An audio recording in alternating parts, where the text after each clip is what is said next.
and next from Radio Free UK, available on the web, RSS, iTunes, YouTube, Stitcher, Audio Boom, and live streaming on tunein radio and Weebly.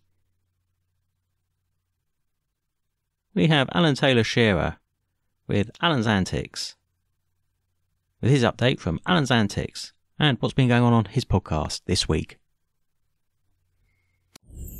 This week on Alan's Antics, well, once again we get an example of just how the establishment thinks and just what they think of you and me.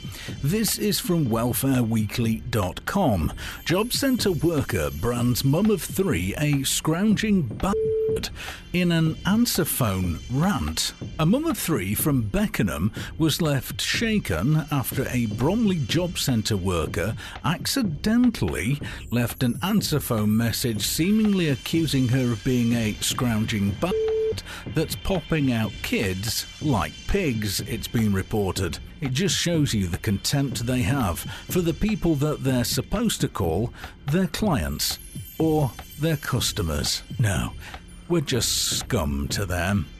I'm sure that's not the same across the board, and I don't want to appear to generalise, but it is a good example of just how some think of those in need. This is 10 facts the mainstream media won't tell you about the war in Syria. And it's by Darius Shatamazabi of theantimedia.org. Corporate media regularly attempts to present Bashar al-Assad's regime in Syria as solely responsible for the ongoing conflict in the region. The media does report on events that contradict this narrative, albeit sparingly. But taken together, these underreported details shine a new light on the conflict.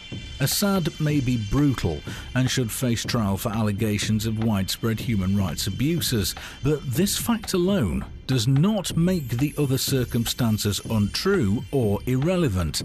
People have the right to be properly informed before they allow themselves to be led down the road of more war in the Middle East, and consequently more terror attacks and potential conflicts with Russia and China, and therefore World War III. And please, don't say it can't happen. Merkel's worst nightmare. Germany calls for a referendum as the people want to be free of the EU. Frauke Petri is calling for a German EU referendum. Far-right figures in Alternative for Germany has promised to call their own vote if they clutch power in the country's general election in autumn next year. Eurosceptic feeling is also surging in the Netherlands, with 2/3 of voters rejecting a Ukraine-EU treaty on closer political and economic ties. Anti-EU politician Geert Wilders declared the result the beginning of the end for the Dutch government and the EU, and it can't come soon enough. Now, you may remember a while ago that the doctors, when you went in there, you may have been handed a form, or there may have been a form there for you to pick up and have a read and then fill in and return, to opt out of having all your data sold off to a private company via care.data. I was one of those people that opted out of the scheme because I don't want my personal medical details being sold off to anyone, private or otherwise.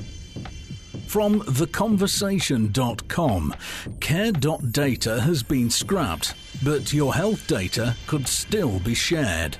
This also shows in the NHS's plans for care.data successors, one of which appears to be a single GP dataset, basically care.data without the opt-outs. Caldicott and the government are taking a new negotiation position with GPs and patients on data sharing, in which the usefulness of the data takes the upper hand. The mechanism proposed for consent consists of providing information and then granting patients a few limited opt-outs. As this does not sit well with the new European data protection law's idea of consent, a clear affirmative action, we should expect further developments both in the public debate and on the legal side. So whichever way you go, your data is going to be sold off to private companies who can use it in any way they like. And you won't have a say in it, because there won't be any opt-out options. Your data is on its way out into the big wide world, and there's nothing you can do about it. Now, this week's anti-social media report involves a lady called Hillary Clinton. Well, there's a surprise, eh? Hillary Clinton, who would have guessed it? You see, she stumbled on some steps and had to be helped up, and I made a comment about whether her health was up to being president. And this seemed to cause uproar with somebody called Michelle Redding. And this also went through to CBS News and Hillary Clinton. And Michelle, unfortunately, has blocked me from the rest of her site, so I can't actually show you everything that she said, although she did accuse me of being a little boy, and how would I feel if I'd spent all day in high heels? Yes, she actually said something along the lines of, "How would you feel if you'd spent all day in high heels, little boy?" So I replied with this: "Well, I've spent every day on my feet doing more than that, pig, little girl. And have you seen the video of her having some kind of seizure or fit or something on YouTube? Just search Hillary Clinton convulsion. See what comes up, and you tell me if that's a person that's fit for government and fit to hold the highest office in the Western world." And that was this week's anti-social media, dedicated to Michelle Redding too. Meaningful endorsement in every way, and I was very proud of Senator Warren.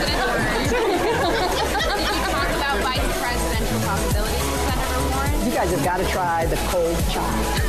Well, that was just a little snapshot of the week on Alan's Antics on RadioFreeUK.org. To hear the full recordings and a whole lot more, go to RadioFreeUK.org.